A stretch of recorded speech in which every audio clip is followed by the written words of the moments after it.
영향이 서로 있지 않을까 이런 좀 양민혁을 생각하면 우려가 있는 거죠. 네. 또 이런 이슈도 있습니다.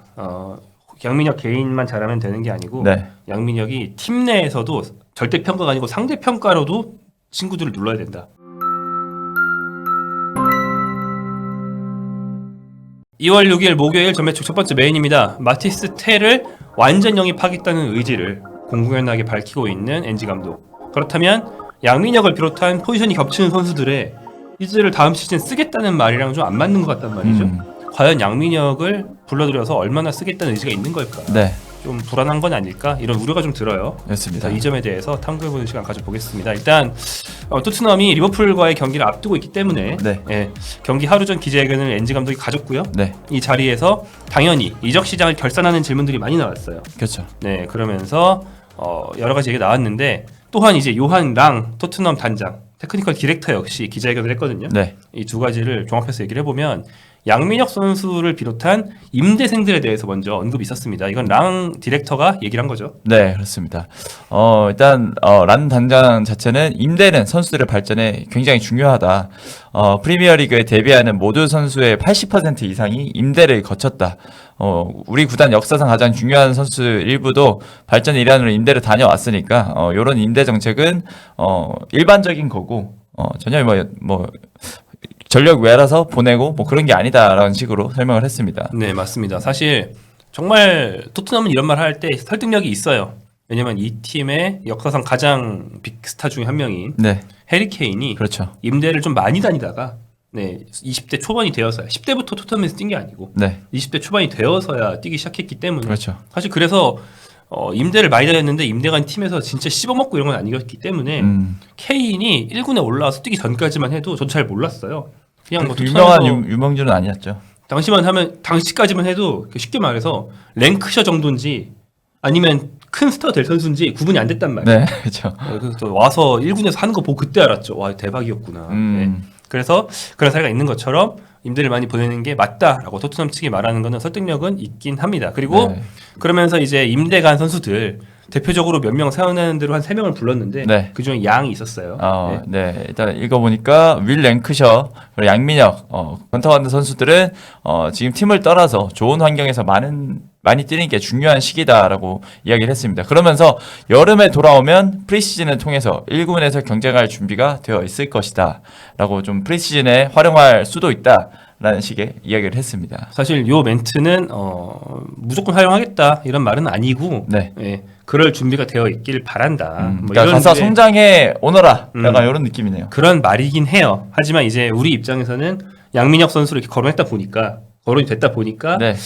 이 한 패러그래프 안에 양민혁 그리고 이제 여름에 프리시즌 활용 이런 말이 동시에 들어있다 보니까 그런 쪽으로 이제 기사 제목도 많이 나고 있고 네. 양민혁 다음 시즌에 쓸 것 약간 이런 의지를 밝힌 것처럼 해석을 하고 있죠. 네, 하지만 뭐 사실 뭐 잘난 말했다기보다는 약간 그리고 프리시즌에서 물론 테스트는 충분히 해볼 수 있을 것 같습니다. 그럼요. 프리시즌에 오는 거죠. 그러니까 프리시즌에 합류라는 거는 내년 쓰겠다랑도 다른 거예요.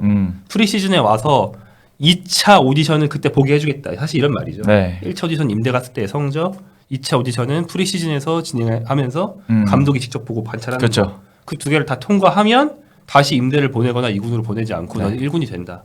그런 거라서 사실은 뭐 오디션이 여름에 온다 이런 뜻이지 당장 쓰겠다는 말은 아닌 거죠. 사실 뭐 양민 선수가 한 번 더 임대를 가더라도 그렇게 이상한 건 아니라고 생각합니다. 그럼요. 제가 말씀드린 것처럼 케인은 더 늦게 갔어요. 뛰는 게 더 좋죠. 네네, 맞습니다.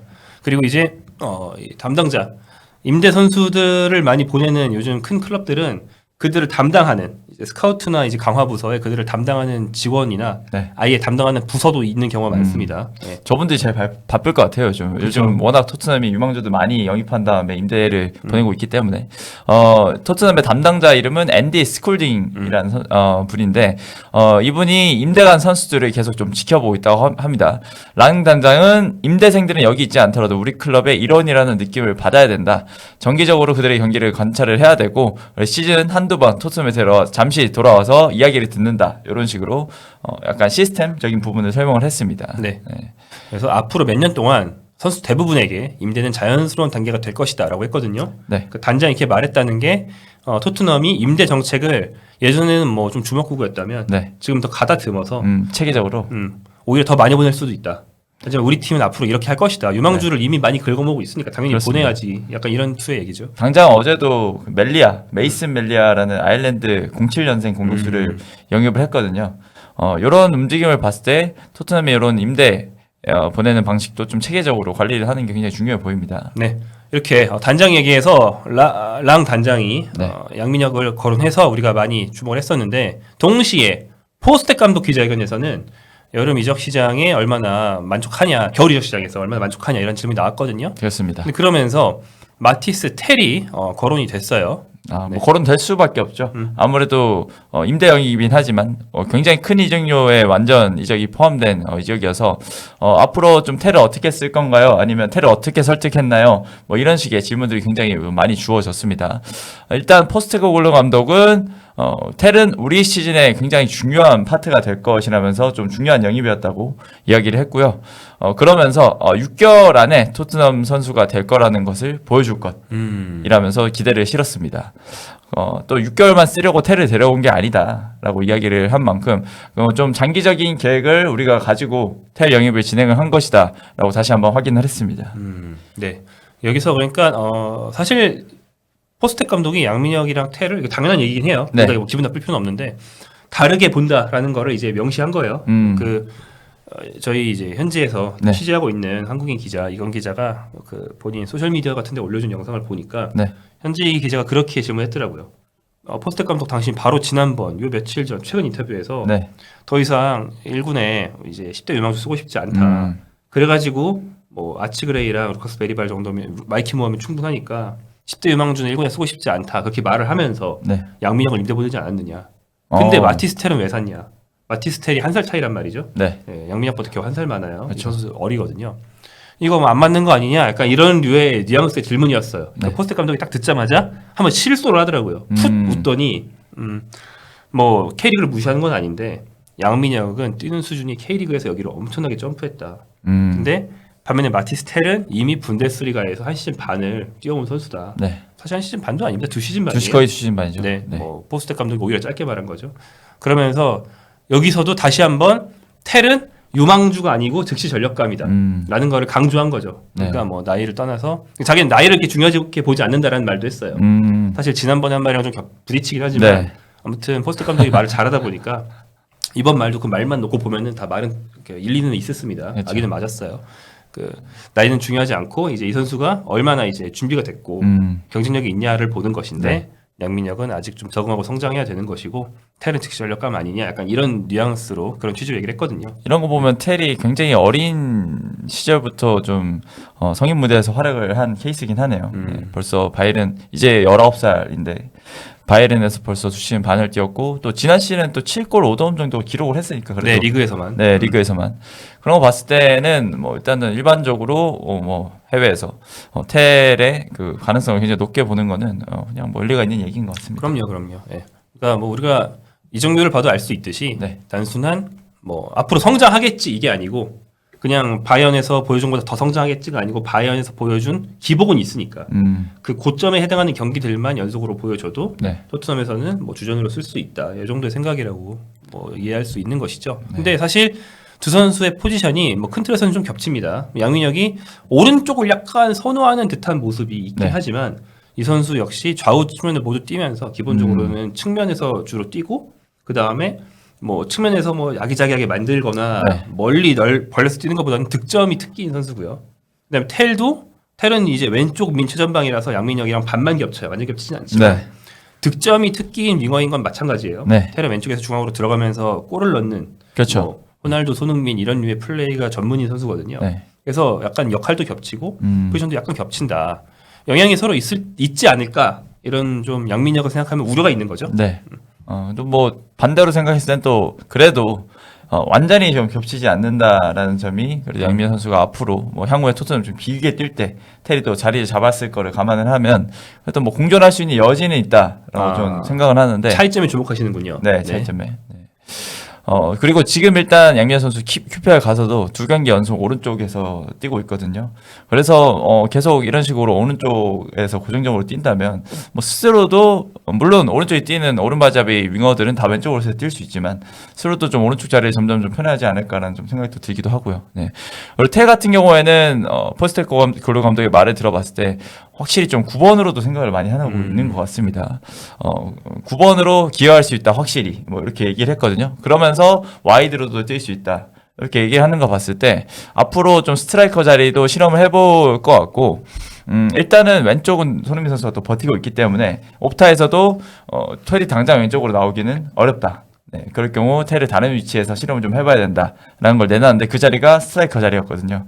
지금 뭐 히샬리손도 아직 부상에서 돌아와서 좀 온전치 않고 솔랑케 같은 경우에도 지금 부상으로 빠져있기 때문에 텔이 출전 시간을 받는다면 일단 스트라이커로 좀 받아보지 않을까라는 생각도 좀 합니다. 그렇죠. 손흥민이 지금 붙박이 왼쪽이니까 네, 텔이 최전방에 들어가는 그림이 사실 조금 더 텔 개인만 보면 텔은 왼쪽을 편애할 수 있어요. 하지만 네. 팀과의 조화와 이 선수가 할 수 있는 역할들을 아울러 고려했을 때는 손흥민과 공존하려면 네, 텔 왼쪽 손흥민 전방이 낫냐, 그렇죠. 손흥민 왼쪽 텔 전방이 낫냐, 네. 이걸 볼 때 아무래도 좌손 톱 텔 이게 낫지 않냐 이런 생각이 드는 거죠. 뭐 그리고 텔이 왼쪽 지향적인 성향이 있다면 손흥민 선수랑 같이 뛰면서 번갈아가면서 스위칭하면서 계속 수비진에 혼란을 줄 수도 있는 경기 중에 부분인 거죠. 수시로. 네. 또 두 선수 모두 슈팅력이 굉장히 좀 좋은 선수로 평가가 되거든요. 텔도 보니까 유럽에서 꽤 슈팅 정확도나 뭐 슈팅 능력이 좀 그래도 장점으로 꼽히고 있던데 좀 그런 거를 최대한 극대화할 수 있는 방안을 포스트코글루 감독이 마련하는 게 중요할 것 같습니다. 네. 네. 다만 이제 저희가 기사로도 저희 풋볼리스트와 폴리티비에서 많이 하고 있는 얘기인데 네. 이게 좀 웃긴 게 토트넘 입장에서는 앞으로 반 시즌 동안 텔한테 비전을 보여주고 우리 팀은 지금은 12 이하로 떨어져 있지만 앞으로는 잘할 거야. 둘째로 우리 팀 훈련력 얼마나 좋아. 그쵸. 야, 여기서 남고 싶지? 뭐 이런 거. 시설. 마지막으로 너 우리 팀에서 대성할 수 있다. 너 아직 20대 초반이고 이제 겨우 20 언저리고 네. 우리 팀에서 한 번 더 스텝업한 다음에 나중에 바이언이든 어디든 또 갈 수 있지 않냐 이런 걸 보여줘야 돼요. 그러니까 한마디로 토트넘은 이미 텔을 영입해서 끝난 게 아니고 텔이 완전히적 옵션에 동의할 마음이 들게 앞으로 반 시즌 동안 텔을 꼬셔야 됩니다. 그렇습니다. 네. 네. 또 근데 반대로 텔도 좀 경기력이나 스탯을 좀 보여줘야 되겠죠. 그러니까 저는 서로한테 어필을 좀 해야 된다고 생각을 하고요. 텔 같은 경우에는 그래도 좀 바이언에 굉장히 강한 애착이 있는 선수였잖아요. 네, 그렇기 때문에 토트넘이 좀 더 텔한테 그 장점들을 많이 보여줘야 되지 않을까 싶긴 합니다. 그런 거죠. 네, 원래는 이제 이적 사가를 보면 네. 토트넘은 바이언이 요구한 6천만 파운드 현찰 박치기를 좀 급하니까 네. 당장 오케이 하면서 레비 회장이 날아가기까지 했다고 그러죠. 6천만 유로죠. 6천만 유로. 네. 네. 그러니까 이런 걸 보면은 토트넘은 텔을 즉시 영입해서 즉시 전력감 및 장기적인 옵션으로 쓰고 싶은 마음이 크다. 그렇죠. 볼 수 있어요.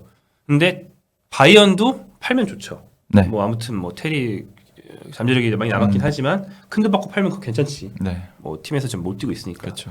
텔 입장에서 텔은 바이언에 대한 애착도 애착이지만 이미 빅클럽 맛을 봤는데 네. 솔직히 지난 시즌 7골 5도움 엄청난 개인 능력으로 넣었다기보다는 주위에 케인 형도 있고 네. 밀러 형도 있고 와 이건 너무 쉽네 약간 이런 느낌이었을 거란 말이에요. 이미 판세가 좀 기운 경기에서 좀 기록한 골도 좀 있을 거고. 그걸 많아요. 네. 예. 근데 빅클럽 맛을 이미 봤는데 이제 와서 뭐 어디로 가야 되지 고민이 많았던 것 같아요. 그래서 막 약간 겨울 지역 시장 막판에 텔이 간을 좀 봤거든요. 그러다가 엔지 감독이 전화해서 극적으로 타겟했다는 거 아닙니까? 네. 엔지 감독의 또 저 장점 중에 하나인 페로몬, 언변. 네, 페로몬 알파메일 페로몬 저걸로. 네. 그래서 텔이 뭐 물론 한 번은 알겠습니다 가져하고 왔지만 임대 후 안전적 옵션이 붙어 있고 발동 여부는 이제 텔이 동의해야 되기 때문에 그렇습니다. 많은 유혹이 필요하다. 그래서 지금 양민혁 선수의 미래에 대해서 변수가 좀 늘어난 거죠. 원래는 뭐 이런 변수가 없다면 네. 양민혁 본인이 임대 간 팀에서 아주 잘한다. 네. 그래서 1군 역량을 증명한다. 그쵸. 그럼 다음 시즌 토트넘 1군 오케이 뭐 이런 느낌인데 네. 지금은 양민혁 그걸 증명한다.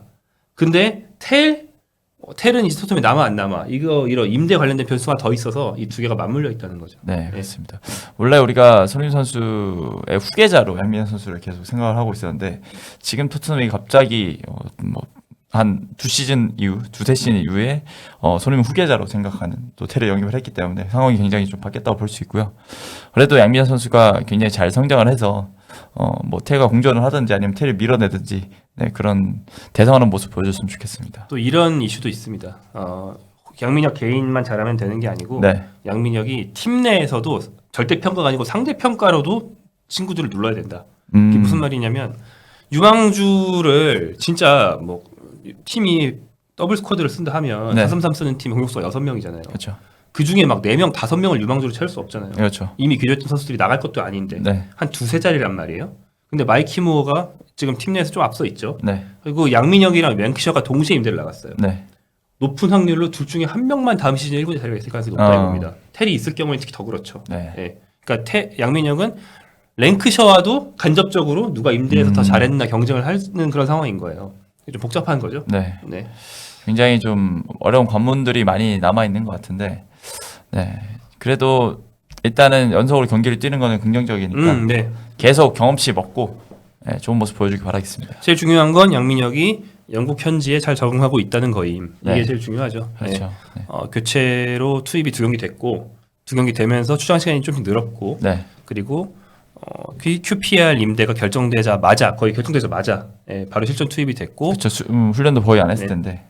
뭐 짧은 시간 자체가 길진 않았지만 첫 경기에서는 과감한 슛, 두 번째 경기에서는 상당히 정확한 크로스 보여주면서 좋았어요. 크로스. 네. 진짜. 이 선수의 가치를 뭐 서서히 보여주고 있기 때문에 네. QPR에서 이제 빨리 주전 먹고 가능할 것 같아서 하는 얘기입니다. 설레발이 아니고. 근데 지금 또 QPR에서 만약 주전 먹고 QPR이 계속 데리고 있고 싶으면 또 임대 연장을 그렇죠. 할 수도 있는 거고. 또 계속 말씀드리지만 양민혁 나이에 챔피언십으로 임대 1년 더 가는 거 다음 시즌에도 뭐 그게 결과적으로 좋은 결과일 수도 있어요. 그렇죠. 네, 그래서 그렇게 해서 오히려 뭐 다른 팀으로 또 주전으로 불려갈 수도 있는 거고.